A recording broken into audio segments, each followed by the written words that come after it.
조갑제 TV 시청자 여러분 안녕하십니까. 2023년 11월 16일 오후 4시입니다. 요사이 어딜 가나 화제가 되는 사람이 있습니다. 이준석 전 국민의힘 대표입니다. 이준석이라는 주제가 나오면은 그 자리가 토론장이 되고 또는 싸움판이 되는 경우도 있습니다. 특히 연세 드신 분들 모임에서 이준석을 놓고 사가지 없는 사람이라고 하는 경우가 있는가 하면은 당신이 사가지 없다 이렇게 받기도 하고 해가 이준석이란 이름이 사람 입에 떠돌아다니고 있습니다. 정치인으로서 이거는 대단한 행운입니다. 정치인들이 가장 두려워하는 것은 잊혀지는 겁니다. 그러니까 좋든 싫든 그 사람 이름이 사람들 입에 오르내린다는 것은 정치적으로 성공했다는 겁니다. 그런데 2021년 이준석 30대 국민의힘 대표가 출연한 이후에 지금까지 이준석이란 이름이 한 번도 신문이나 방송에 안 나온 적은 없습니다. 그럼 이런 힘이 어디서 나왔느냐는 겁니다. 이런 힘이 과연 사가지가 없어서 이렇게 된 거냐. 사가지가 없다고 해가지고 그것도 한두 번이지 언론에 계속 나올 수는 없지 않습니까? 이것은 이준석 전 대표의 뉴스를 만들어내는 실력입니다. 뉴스를 만들어내려면 어떻게 해야 됩니까? 뉴스는 새로운 걸 말하는 겁니다. 새로운 행동을 해야 되고 새로운 관점으로 이야기를 해야 되고 새로운 정보를 알려야 되고 뭔가 새로운 시각을 보여줘야 됩니다. 그게 보통 능력이 아닙니다. 뉴스 메이커로서의 아주 천재적 소양을 갖고 있습니다. 이준석을 싫어하는 매체도 이준석 전 대표가 이런 이야기를 했다 해가지고 소개를 합니다. 왜냐? 이준석 전 대표를 인간적으로 싫어하지만은 이준석 전 대표가 하는 말은 그게 가치가 있다 이래 되는 거죠. 정보적 가치가 있다. 또 이준석 전 대표가 지금 출연해서 운영하는 유튜브 매체가 여의도 재건축조합인데 저는 이준석 전 대표에 대해서 좀 심도 있게 알려면은 그 유튜브를 권합니다. 여의도 재건축조합이라는 것을 통해서 1시간 동안 이야기를 하는 이준석 전 대표를 보고 있으면은 여기에 뭔가 있다는 느낌을 받습니다. 첫째, 유머 감각이 있습니다. 이준석 전 대표는 아주 재치가 있습니다. 유머 감각은 가장 머리 좋은 사람들이 가지는 기능입니다. 그리고 정보가 정확합니다. 또 그걸 심각하게 이야기하지 않고 아주 유쾌하게 이야기합니다. 기분이 좋습니다. 보는 사람들이. 그러니까 선입감을 갖지 마시고 한번 들어가 보시기 바랍니다. 최근에 인상적으로 보았던 게 왜 한국 언론은 익명 보도를 이렇게 많이 하느냐. 누구누구에 따르면 대통령실의 고위 관계자에 따르면은 윤석열 핵심 관계자에 따르면은 소식통에 따르면은 왜 이렇게 익명이 많으냐. 그 익명 뒤에 과연 그 말한 사람이 있기는 있나. 아니면 기자가 자기 생각을 익명으로 해가지고 이렇게 가공의 주장을 소개하는 수도 있는 것 아니냐 등등 이 언론계의 상당히 문제입니다. 이걸 쟁점을 해가지고 세 사람이 토론을 하는데 매우 깊은 인상을 받았습니다. 저런 것은 언론 전문 단체에서 해야 될 이야기를 이분들이 이 젊은 세 분이 하고 있는데 마지막 결론을 이준석 전 대표는 이렇게 맺고 있었습니다. 기자협회라든지 하여튼 언론단체가 하나의 가이드라인을 정해야 된다. 아무나 익명하면 안 된다. 국회의원이 어떻게 익명으로 이야기할 수 있느냐. 자기 실명을 대고 해야지. 그래서 이런 아이디어를 내더라고요. 2급 이상 고위 공무원과 선출직 공무원, 국회의원이겠죠. 선출직 공직자죠. 공직자는 절대로 익명으로 보도해서는 안 된다. 반드시 실명으로 보도해야 된다. 하는 가이드라인을 좀 만들어 주십시오 하는데 그런 정도의 이야기는 언론 전문단체에서 할 수 있는 이야기를 여의도 재건축조합에서 하고 있었습니다. 그런데 이준석 문제에 대해서 이렇게 쭉 살펴보면 이준석을 비판하는 사람들은 논리가 별로 없습니다. 거의 다 욕설입니다. 댓글이든지 이런 게 투고문 이런 걸 보면은 사가지 없다, 내부 총질한다, 버르장머리 없다 등등이에요. 딱 줄이면은 나이를 가지고 깔아뭉개려는 자세가 딱 깔려 있습니다. 그러니까 이준석 너 어린 놈이 금방지다 이거죠. 그게 주조를 이루고 있습니다. 논리적으로 이준석의 어떤 부분이 안 맞는지 감정을 빼고 설명을 해 줬으면 좋겠는데, 그런데 이준석을 변호하는 그런 논리적입니다. 상당히 젊은 사람들이 이준석을 변호하면서 쓴 글은 나이 드신 분들이 배워야 할 내용과 논리가 있다는 것을 알았습니다. 저는 이준석을 변호하는 사람들의 수준이 이준석을 비판하는 사람들의 수준보다 지적으로 높다고 봅니다. 그런데 이준석을 비판하는 사람들이 이준석들은 거짓말쟁이라고 한 적은 없어요. 이준석들은 빨갱이라고 한 적도 없습니다. 이준석들은 욕쟁이라고 한 적도 없어요. 그럼 뭐냐? 거짓말하지 않고 정확한 이야기를 한다. 그 다음에 종북 좌익 세력이 아니다. 교양이 없는 것도 아니다. 다만 재치가 너무 지나쳐가지고 기분을 상하게 한다. 뭐 그 정도겠죠. 그렇다면은 이 정도 되는 인물이면은 더구나 이분이 좌파 진영으로 간 것도 아니고 끝까지 보수에 남아서 보수를 개혁하겠다고 한다면은 보수에서 이준석을 내치면 안 되잖아요. 보수를 더 근사하게 만들겠다는 거니까. 근데 왜 이준석을 이렇게 미워하는지 그건 하나 캐고 들어가면은 저는 이준석 어린 놈이 하는 이런 말로 귀착이 된다고 봅니다. 결국 나이로 따진다.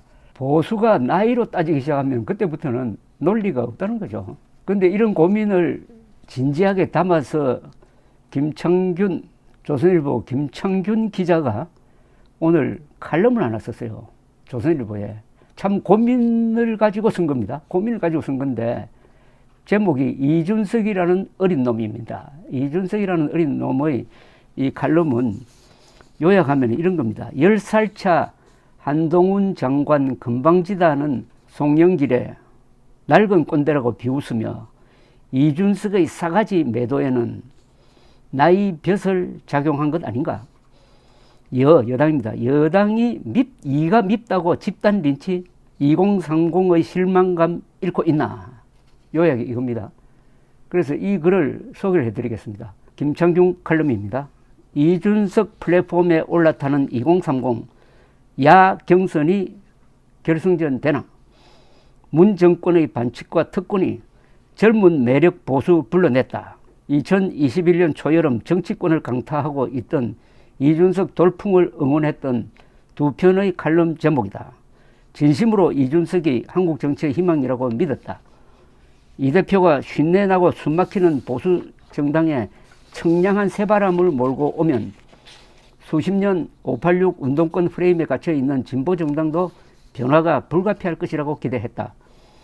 반년이 흐른 그의 연말, 이준석 정치 보약 대신 독약으로 기억될 건가라는 칼럼을 쓰게 됐다.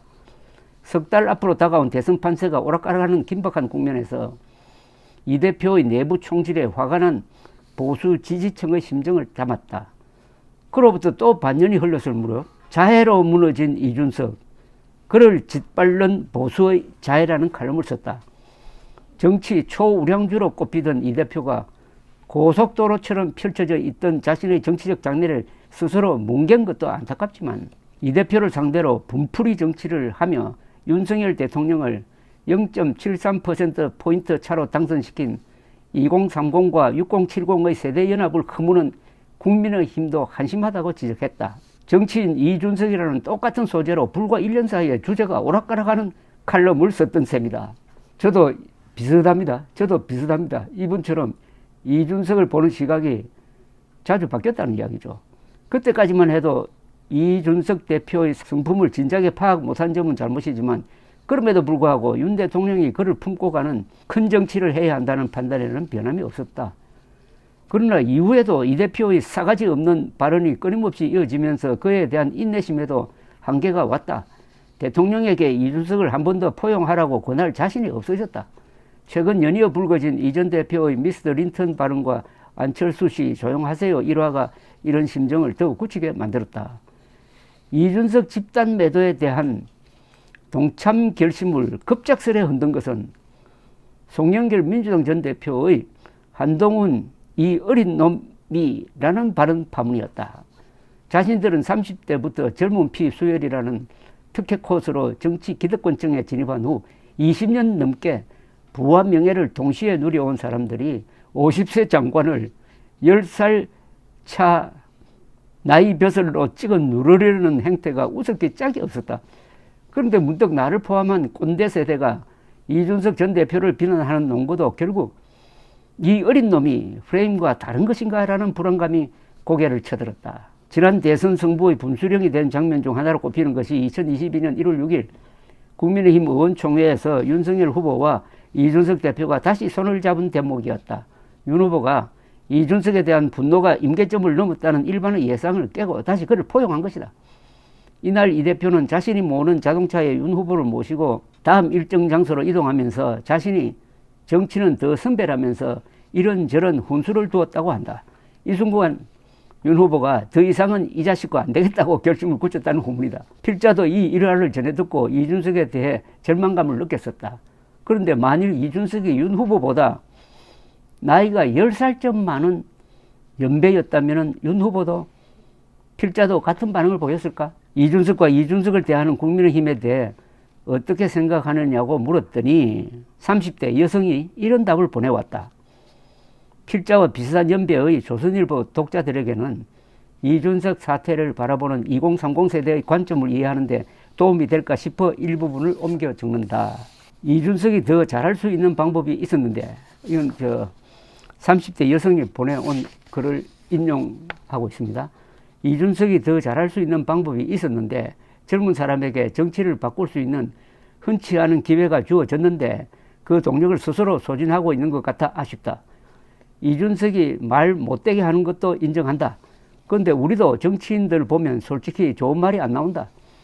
이준석이 그 광경을 내부에서 보면서 느꼈을 혐오감, 절망감을 상상할 수 있다. 그래서 그 멸시하는 눈빛과 날서 있는 말투가 한편으로 이해가 된다. 이준석은 나를 대신해서 정치인의 면전에서 정치 혐오를 외쳐주는 사람이었다. 나의 속이 시원한 만큼 이준석의 정치 수명은 짧아질 수 있겠지만은 이준석이 말하는 방향이 우리나라 정치가 회복되는 길이라고 믿었다. 그런데 이준석을 집단 린치로 내모는 모습을 보면서 국민의힘은 청년을, 개혁 세력을, 소수자를 저런 식으로 대하는구나 라는 생각이 각인되었다.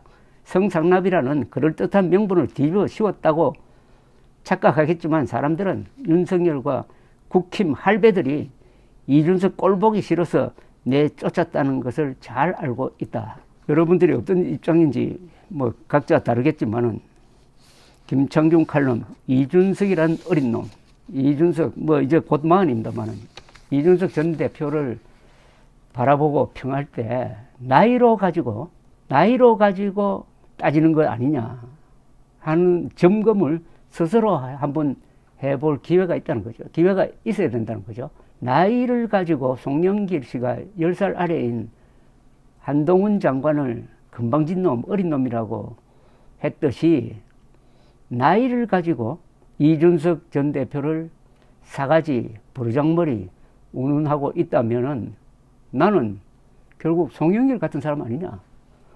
이런 반성도 한번 해볼 필요가 있다는 글입니다. 김창중 칼럼 이준석이란 어린 놈이었습니다. 감사합니다.